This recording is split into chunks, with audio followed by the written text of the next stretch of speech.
I used to believe the most dangerous people in the world were the ones everyone feared. I was wrong. Sometimes the most dangerous person is the one who makes a powerful man question why he became feared in the first place. The first time I met Vincent, I didn't see the empire people whispered about. I didn't see the expensive suit, the quiet authority, or the way an entire room seemed to adjust itself around his silence. I saw a man standing alone beside a window at midnight, staring down at a city that supposedly belonged to him, looking like he had lost something he never allowed himself to name. My name is Emma, and before that night, Vincent's world was something I only read about in headlines. Men like him lived behind glass walls, private elevators, and doors guarded by people who never smiled. People like me lived in the spaces they passed through without noticing. At least, that was what I believed. I worked with a community outreach program downtown, helping families rebuild after difficult moments. My days were filled with ordinary things. Coffee that went cold before I finished it. Phone calls I forgot to return. A desk covered in notes from people whose stories mattered even when the world overlooked them. Nothing about my life belonged anywhere near Vincent's. Then one small decision changed everything. The charity event was supposed to last 2 hours. I was supposed to give a short presentation, thank the donors, and leave before anyone noticed that my simple black dress did not belong among designer gowns and million-dollar conversations. I remember standing near the edge of the ballroom, watching people talk about generosity while barely looking at the people their generosity was supposed to help. Then I heard his voice. Calm. Low. Controlled. Vincent wasn't the loudest person in the room. He didn't need to be. Everyone else raised their voices hoping to be heard. He lowered his, knowing people would listen. A board member beside him dismissed one of our projects as a waste of resources. He called the people we helped lost causes. Everyone stayed quiet. Everyone except me. I still don't know why I spoke. Maybe because I had spent too many years watching good people be reduced to numbers on a page. Maybe because something about that room made silence feel like agreement. People aren't investments, I said. The conversation stopped. Several faces turned toward me like I had forgotten an unwritten rule. You did not challenge men like Vincent. He looked at me, not angry, not amused. Just curious. Like he was trying to understand why someone with nothing to gain would risk speaking. And what are they? He asked. I should have chosen my words carefully.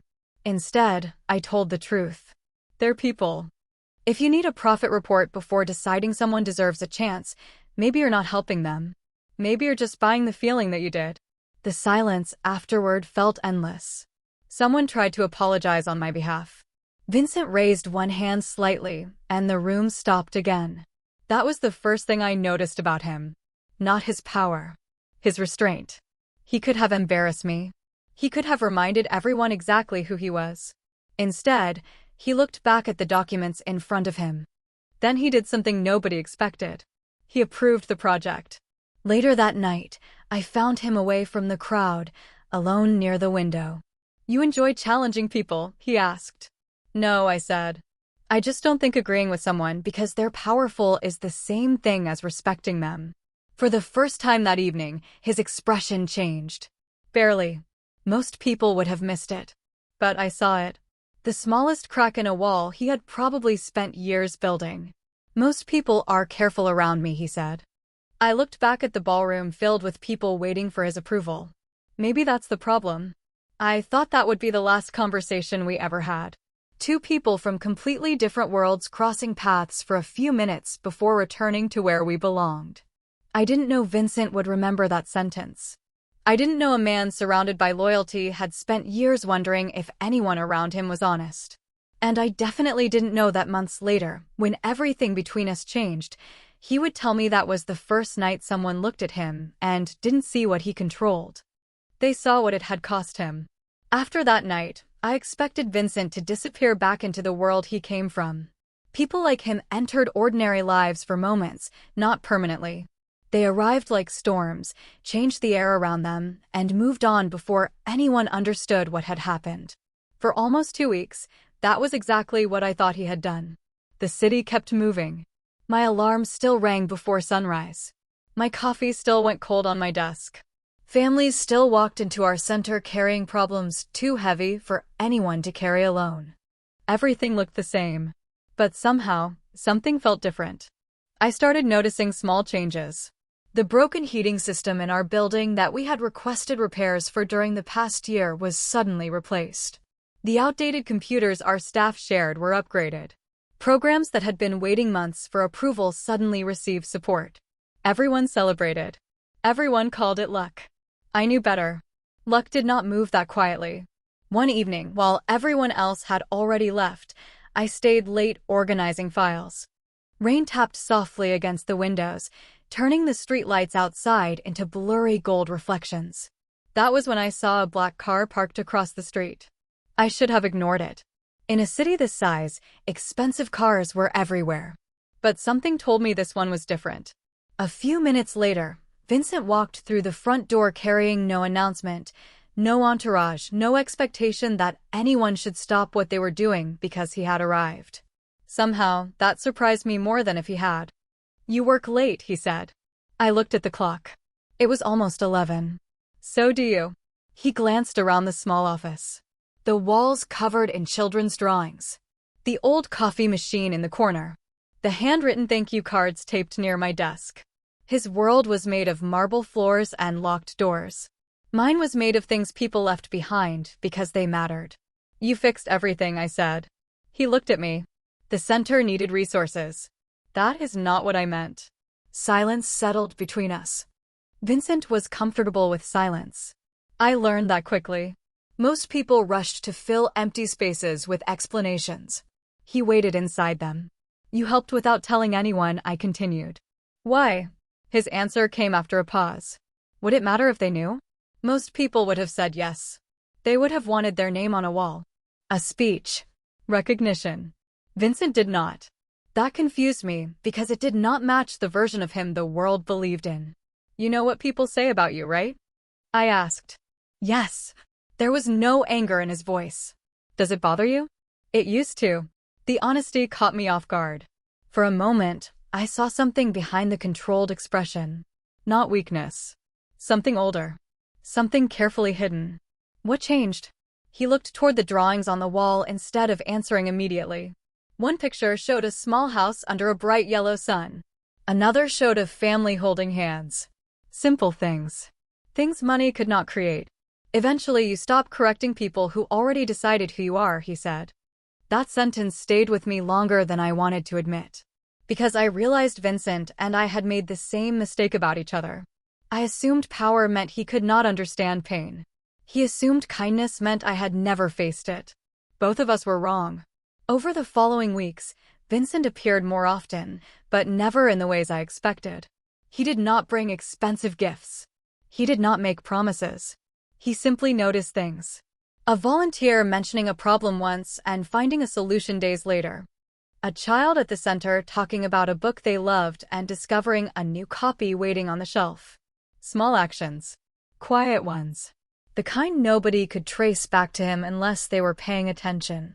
Unfortunately for Vincent, paying attention was something I had always done. One night, I asked him why he cared so much about a place that had nothing to do with his world. For the first time since I met him, he did not have an immediate answer. He looked at the city outside my window, the same city everyone thought belonged to him. Maybe because this is the first place in a long time where nobody needed me to be Vincent. I understood what he meant without asking. Outside those doors, his name entered rooms before he did. People saw influence. They saw reputation. They saw everything surrounding him. But they rarely saw him. And that was the dangerous thing about understanding someone. Once you see the person behind the walls, it becomes much harder to pretend they are only the walls. The strange thing about trust is that it rarely arrives as one big moment. It builds quietly in the spaces people do not notice. A remembered detail. A promise kept without witnesses. A moment when someone chooses to understand instead of judge. That was how Vincent slowly became part of my life. Not suddenly. Not like the stories people tell where everything changes overnight. It happened in small moments that were easy to ignore until one day I realized they were not small anymore. I learned that Vincent always arrived 5 minutes early because he hated making people wait. I learned that he drank his coffee black not because he liked it, but because years of impossible schedules taught him convenience mattered more than comfort. I learned that whenever someone thanked him too much, he changed the subject because gratitude made him more uncomfortable than criticism. Those were the details nobody wrote about him. Those were the details nobody cared to find. One afternoon, Vincent invited me to visit one of his company buildings because he wanted advice on expanding community programs for employees and their families. I almost laughed when he asked. "You have hundreds of experts working for you," I told him. "Why ask me?" He looked across his office, surrounded by awards and achievements that should have answered every question. "Because they tell me what works on paper." He paused. "You tell me what works for people." I did not know how to respond to that. Compliments from Vincent were different because he never used words carelessly. Every sentence felt like something he had examined before allowing anyone else to hear it. His office surprised me.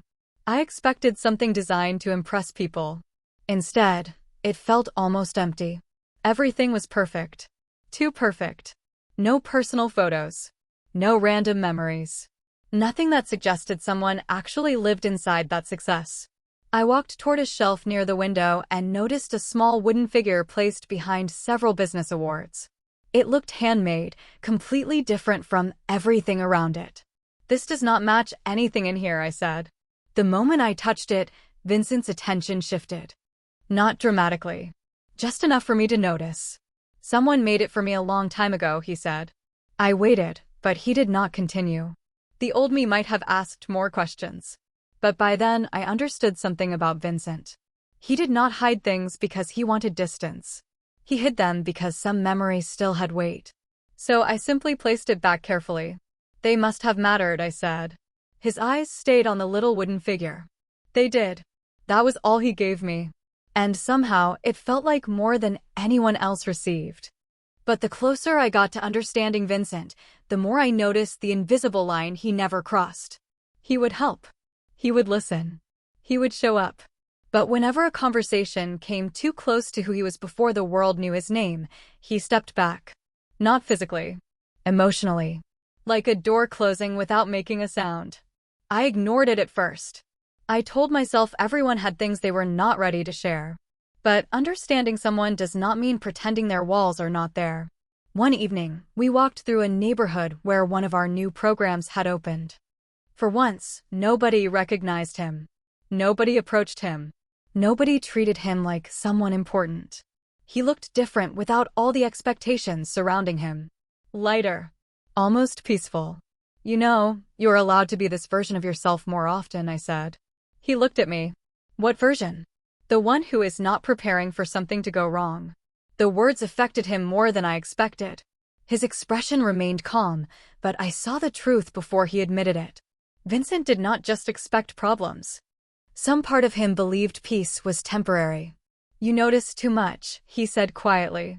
"Maybe everyone else notices too little." For a moment, neither of us spoke. The city moved around us. Cars passing. People laughing. Ordinary life continuing. And standing there, I understood the contradiction of Vincent. He had built a life where nothing could reach him, then wondered why he felt alone inside it. I thought helping him see that would be enough. I did not understand yet that some walls do not fall just because someone finally sees them. Sometimes being seen is exactly what scares people the most. The more I learned about Vincent, the more I realized silence could have different meanings. Some people use silence to avoid responsibility. Some used it to make others feel small. But Vincent's silence was different. His silence was a room filled with things he never allowed anyone to touch. I did not know what created that room. I only knew he had lived inside it for so long that he started believing it was where he belonged. Weeks passed, and the partnership between his company and our community center grew stronger. To everyone else, it looked like a successful project. Another headline. Another example of a powerful man giving back. But I knew the moments nobody else saw. I saw Vincent remember the names of people he had only met once. I saw him stand quietly at events while others took credit because recognition was never the reason he helped. I saw a man completely different from the image the world created. And maybe that was why the first crack hurt more than I expected. It happened during a meeting about expanding our programs across several neighborhoods. The room was filled with advisors, executives, and people who measured every decision in numbers. I was invited because Vincent insisted the people affected by decisions deserved a voice in making them. That was the version of him I had started trusting. Then a problem appeared in the proposal. A difficult choice. The expansion could happen faster if they removed some smaller services that helped fewer people. Everyone called it practical, efficient, logical. I waited for Vincent to disagree. Instead, he stayed silent. The final decision was his. Everyone knew it. After several minutes, he approved the change. Nobody questioned him. Nobody except me. After the meeting ended, I found him standing alone in the hallway. For the first time since I had known him, I was not curious about his silence. I was disappointed by it. "You knew those services mattered," I said. He looked at me, already understanding why I was there. "I knew we could reach thousands more people with the adjustment." "Adjustment?" I repeated. "Vincent, those are families, not numbers." Something changed in his expression. Not anger. Something closer to exhaustion. "Every decision has a cost, Emma." "I know." My voice softened, but I did not step away from what I believed. "I just did not expect you to sound like the people you told me you wanted to be different from." That sentence reached him. I saw it. But Vincent had spent years training himself not to react when something hurt. Sometimes protecting the bigger picture means accepting a loss. I looked at the man standing in front of me and realized this was the part of him I had not fully understood. Vincent was not afraid of difficult choices. He was afraid that caring too much would stop him from making them. And what happens when you get so good at accepting losses that you stop feeling them? I asked. He had no answer. The hardest conversations are not always the loud ones. Sometimes they are the ones where two people understand each other and still stand on opposite sides. I left that night without knowing what came next. Not because I stopped believing Vincent was a good person. That would have been easier. I left because I saw the conflict inside him more clearly than ever.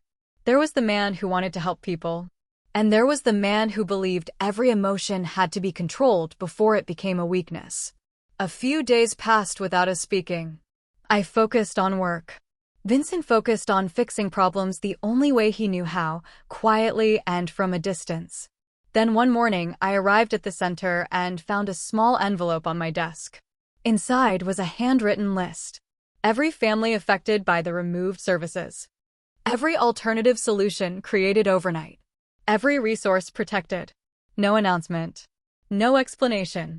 No request for forgiveness. Just proof that he had listened.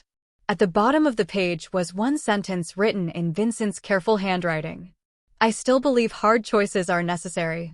I am trying to learn when they are not mine to make alone." I stared at those words for a long time. Because real change rarely looks dramatic when it begins.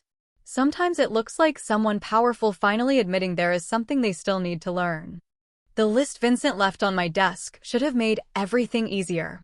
It should have been proof that he cared. In many ways, it was. But sometimes the hardest thing about understanding someone is realizing their best intentions can still come from the wounds they refuse to heal. Vincent was trying. I knew that. He listened when most people in his position would have walked away. He changed a decision that everyone around him had already accepted. But there was one thing he still did not understand. He solved the problem alone. Again. He carried the weight alone. Again. And then he quietly handed me the result after everything was finished. That was the part nobody else saw. To the world, Vincent was becoming more compassionate. To me, he was still standing behind the same wall. He had only decorated it differently.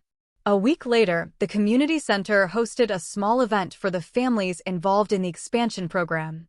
It was nothing like the formal gatherings Vincent usually attended. No expensive decorations. No speeches designed to impress.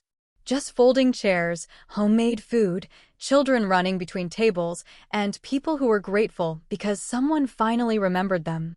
For most of the evening, Vincent stayed near the back. Watching. Listening. I noticed how people slowly became comfortable around him when they forgot who he was supposed to be. A little boy asked him to help fix a broken toy car. An older woman talked to him for 15 minutes without knowing his name. And for once, Vincent did not seem like a man carrying an entire city on his shoulders. He just seemed like Vincent. Then everything changed with one conversation. A longtime supporter of the center approached me privately. She told me she had received a call from Vincent's office about a personal situation I had never shared publicly. A financial problem connected to the center's future. Something I was still trying to handle myself. Vincent had solved it before I even told him it existed. Everyone expected me to be relieved. Part of me was. But another part of me felt something break quietly. I found him outside after the event, standing under the soft glow of the streetlights. The same controlled expression. The same calm presence. The same man who could fix almost anything except the reason I was standing there. "You looked into my personal records," I said. Vincent turned toward me. For a second, the silence between us felt different. He already knew. "I saw a problem that could hurt everything you built." His voice was calm, but I heard the concern underneath. "I handled it before it became worse." "You handled it," I repeated softly. Without asking me. He looked away, and that small movement told me more than his words. "I was trying to protect you." I believed him. That was what made it hurt. "Vincent, I know." My voice became quieter. "But sometimes you protect people by trusting them, not by removing every problem before they get a choice." For the first time, frustration appeared behind his calm. Not toward me. Toward something inside himself. "You think I wanted control?" he asked. "I think control is the only way you learn to care." That stopped him. The street around us felt impossibly quiet. Years of survival, responsibility, and expectations stood between two people who cared about each other but saw love differently. "I have spent my entire life preventing things from falling apart," he said. "And maybe you became so good at preventing damage that you never learned how to stand beside someone while they face it." The moment the words left my mouth, I saw they reached the place Vincent protected most. There was no argument after that. No dramatic goodbye. Just a painful understanding that neither of us was completely wrong. I walked away that night not because Vincent failed me, but because I realized caring about someone was not enough if they never allowed you to stand beside them. And Vincent stayed behind because, for the first time, he was facing a problem his power could not solve. Himself. Distance has a strange way of revealing what closeness hides. When Vincent and I stopped speaking every day, I expected the silence to make things simpler. I thought space would help me separate the man he truly was from the man I hoped he could become. But instead, I started noticing his absence in the smallest places. The empty chair during community meetings. The quiet solutions that no longer appeared overnight. The moments when I caught myself looking toward the door expecting someone who was no longer walking through it. But I also knew missing someone was not the same as solving what separated you. That was the painful part. Vincent had not hurt me because he did not care. He hurt me because he cared in the only language he trusted. Control. For days, I wondered if he understood the difference. Then something unexpected happened. It was not a grand apology. It was not some dramatic attempt to prove he had changed. It was something much quieter. A package arrived at the community center one morning. No expensive wrapping. No special treatment. Inside were documents connected to a new project we had discussed months earlier. A program designed to help smaller neighborhoods create their own support systems instead of depending on outside donors. At first, I thought Vincent had funded everything again. Then I looked closer. He had not. He had connected people, opened opportunities, and then stepped away. The final decisions belonged completely to the community leaders. His name was not attached anywhere. That detail mattered more than anyone else would understand. The old Vincent would have carried the entire weight himself because he believed responsibility meant never letting anyone else struggle. This Vincent was learning that trust meant allowing others to carry something too. Still, change from a distance was easier than change face to face. I knew that. A few nights later, I stayed late at the center preparing for the project launch. When I stepped outside, Vincent was across the street. Not waiting beside an expensive car. Not surrounded by people. Just standing there with his hands in his coat pockets, looking unsure for the first time since I had known him. The man who could walk into any room without hesitation was hesitating because of one conversation with me. "I almost called first," he said when I approached. "Why did you not?" He looked down for a moment. "Because I realized I was looking for permission to avoid the possibility you would say no." That answer surprised me because it was honest in a way Vincent rarely allowed himself to be. There was no perfect explanation prepared. No solution. Just the truth. We walked through the quiet neighborhood together. For a while, neither of us tried to fix anything. That alone felt different. I always thought protecting people meant making sure they never had to face the worst parts of life, he said eventually. "Where did you learn that?" I asked. Vincent stopped near a small park where the city noise faded behind us. For a long moment, he looked at the empty benches and the dim pathway lights. From losing things I could not control. He did not explain everything. He did not need to. I finally understood the wooden figure in his office. The empty spaces in his home. The reason he remembered everyone else's needs but ignored his own. Vincent was not trying to own every situation. He was trying to prevent the feeling of being powerless again. "I understand why you do it," I said. "But understanding is not the same as saying it does not hurt." He nodded slowly. And that was the difference. The Vincent I met months ago would have defended his reasons. This Vincent listened to the consequence. "I spent years making sure people could depend on me," he said. I never realized I was not letting myself depend on anyone else. The city lights reflected against the sidewalk between us. The distance was smaller now, but it was still there. And maybe it needed to be. Because real trust is not built when someone promises they will never make mistakes. It begins when they finally stop hiding the parts of themselves that created them. The hardest part of seeing someone change is accepting that change does not erase everything that came before it. Vincent was different. I could see it in the way he paused before making decisions. I could see it in the way he listened instead of immediately searching for solutions. I could see it in the quiet moments where the old version of him wanted to take control, but the new version chose patience. But growth is not proven when life is calm. It is proven when everything inside you tells you to return to the person you used to be. That moment came sooner than either of us expected. The community project Vincent helped create started gaining attention across the city. People who once doubted it began supporting it. Families who felt invisible finally had a voice. For a while, it felt like proof that things could work differently. Then an important partnership meeting changed everything. A major investor wanted to expand the program nationally, but there was one condition. They wanted Vincent as the face of it. His reputation. His influence. His name. Everyone in the room thought it was the obvious answer. Years ago, Vincent would have accepted without hesitation because carrying responsibility alone was what he knew. This time, he looked toward the community leaders first. He waited. That small action meant more than anyone realized. But the meeting took an unexpected turn when one person questioned whether the project could succeed without Vincent controlling it. The room became quiet. I watched old expectations return around him. People were not asking for his help. They were asking him to become the version of himself he was trying to leave behind. And for a moment, I saw how tempting it was. Not because he wanted power. Because he wanted certainty. Later that evening, I found him in his office. The same office that once felt untouched and perfect. But now there were small differences.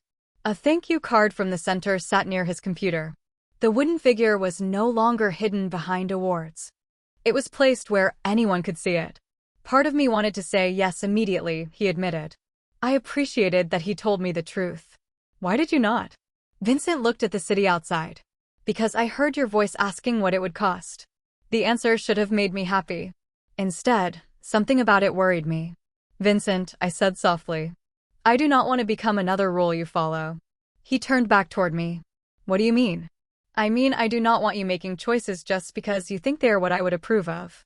The conversation shifted. It was a different problem now. Not control. Not protection. Something deeper. You spent years becoming what everyone feared, I continued. I do not want you spending the next years becoming what you think I need. For the first time, Vincent looked genuinely uncertain. The man who always knew how to handle the outside world was facing a question no strategy could answer. Who is he without expectations? Without fear? Without approval? Then what am I supposed to be? He asked. The honesty in that question stayed with me. Because underneath everything Vincent had built was someone who had spent years being needed but rarely being known. I walked closer, but I did not answer for him. That was the difference. The old me might have tried. That is something only you can decide. It was not the answer he wanted. But maybe it was the answer he needed. For a few days after that, Vincent stepped away from the project. Not from me. Not from responsibility. From the constant need to prove he was changing. And strangely, that was when I saw the biggest change of all. He started making choices nobody would see. Not because they helped his image. Not because they protected someone. Not because they earned forgiveness. Simply because they reflected who he wanted to become. The final decision about the expansion was made without his name leading it. He supported it, but he did not own it. He opened doors and let other people walk through them. When I saw him standing at the back of the launch event, watching others receive the recognition, I remembered the first night we met. Back then, Vincent stood apart from everyone because he believed that was where he belonged. This time, he stood there because he finally understood he did not need to stand at the center to matter. And somehow, that made him more powerful than he had ever been. For a long time, I believed transformation was something people could clearly see. I thought change arrived loudly, with a defining moment where the past ended and something new began. Vincent taught me that real transformation was much quieter. It happened in decisions nobody applauded. In moments where nobody was watching. In choosing differently when returning to old habits would have been easier. After the launch of the community expansion, the world started looking at Vincent differently. Articles that once described his influence began focusing on his impact. People who once only respected his success started noticing his choices. But the strange thing was that Vincent cared less about being understood by strangers than he ever had before. Years ago, he wanted control over everything except his own story. Now, he finally accepted that some things did not need to be controlled at all. One evening, he invited me back to his office after a meeting downtown. I had not been there in months. The first time I walked into that room, everything felt untouched, like a place designed for a person who never allowed himself to stay anywhere emotionally. This time, it felt different. Not completely changed. Still Vincent. Still organized. Still quiet. But now there were pieces of life between the perfect lines. A coffee mug someone from the center had given him. A handwritten note from a family helped by the program. And the small wooden figure that was once hidden behind his awards was now sitting openly on the shelf. You moved it, I said. Vincent looked over. He knew exactly what I meant. I did. Why? For a moment, he was silent. But this silence was not a wall anymore. It was just him finding the right words. Because I realized I was treating my memories the same way I treated myself. He picked up the wooden figure carefully, keeping the difficult parts hidden and only showing what looked strong. I remembered the man I met months earlier. The man who could command a room but struggled to answer a simple personal question. The man who knew how to carry responsibility but not how to share it. He was still standing in front of me. But now he was no longer fighting himself. Do you miss who you were before? I asked. Vincent thought about it instead of giving the answer most people expected. That was one of the things I respected most about him. He did not pretend growth was simple. Sometimes, he admitted, that version of me knew exactly what to do. I looked at him. And this version? A small smile appeared. Not the kind people used for photographs. A real one. This version knows when he does not. Somehow, that answer meant more. Later that night, we walked through the city without any destination. Months ago, Vincent moved through these streets like someone carrying invisible armor. People recognized his name before they recognized him. But now, when we passed the community center, he stopped. The lights inside were still on. People were working late, building something that would continue without either of us controlling every piece of it. There was a time I would have been afraid of that, he said. Afraid of what? Something important existing without needing me. I understood exactly what he meant. Vincent spent years believing being needed was the closest thing to being valued. But they were never the same. And now? I asked. He looked through the window, watching people create something he helped start but no longer owned. Now I think maybe that was the point. The city around us was still the same. The buildings, the lights, the noise. Nothing outside had transformed. But Vincent had. Not into someone different. Into someone more honest. And maybe that was the most difficult change of all. Not becoming a new person, but finally having the courage to meet the person you were before the world convinced you to hide them. The most unexpected part of watching Vincent change was realizing he was not the only one who had changed. For months, I thought this journey was about a man learning that power was not the same as connection. I thought it was about Vincent discovering that protecting people did not mean carrying every burden alone. But somewhere along the way, I had to face my own reflection too. I spent so much time believing I understood people that I forgot understanding also meant allowing them time to grow. I saw Vincent's walls clearly, but I did not always see my own. His walls were built from control. Mine were built from expecting myself to always know what was right. Maybe that was why we challenged each other in ways nobody else could. Not because one of us had all the answers, but because both of us saw the questions the other avoided. Months after the first night we met, the community center held another gathering in the same building where everything began. I remembered standing there before, feeling like I did not belong. I remembered watching Vincent from across the room, convinced I understood exactly who he was. This time, everything looked familiar, but nothing felt the same. The people around Vincent no longer watched him only because of his influence. They spoke to him. They disagreed with him. They laughed with him. Small things most people would never notice. Things that once felt impossible. Near the end of the evening, I found him standing by the window again. The same place where I first saw something lonely behind all his success. For a moment, it felt like the past and present existed together. "You know, this is where I realized you were different," I told him. He looked at me with quiet curiosity. "Because I approved the project?" I smiled slightly. No, that answer surprised him. "Because you listened after someone challenged you." He looked back toward the room. "At the time, I thought you were the first person who was not afraid of me. And now?" He paused. The old Vincent would have answered with certainty. This Vincent answered with honesty. "Now I think you were the first person who was not impressed enough to stop being honest." I laughed softly because that was probably the most Vincent way he could explain it. Still serious. Still thoughtful. Still him. Just no longer hiding behind the parts of himself that kept everyone away. Later, as the event ended, he handed me something small. The wooden figure from his office. For a second, I did not understand. "Vincent, this matters to you." "I know." "Then why give it away?" He looked at the small object that once represented everything he kept hidden. "I am not giving away the memory." His voice was calm. "I am trusting someone else with it." And that was when I understood. Years ago, Vincent believed strength meant never needing anyone. Then he believed change meant becoming someone completely new. But the truth was somewhere in between. He did not lose himself. He finally allowed someone else to see all the pieces.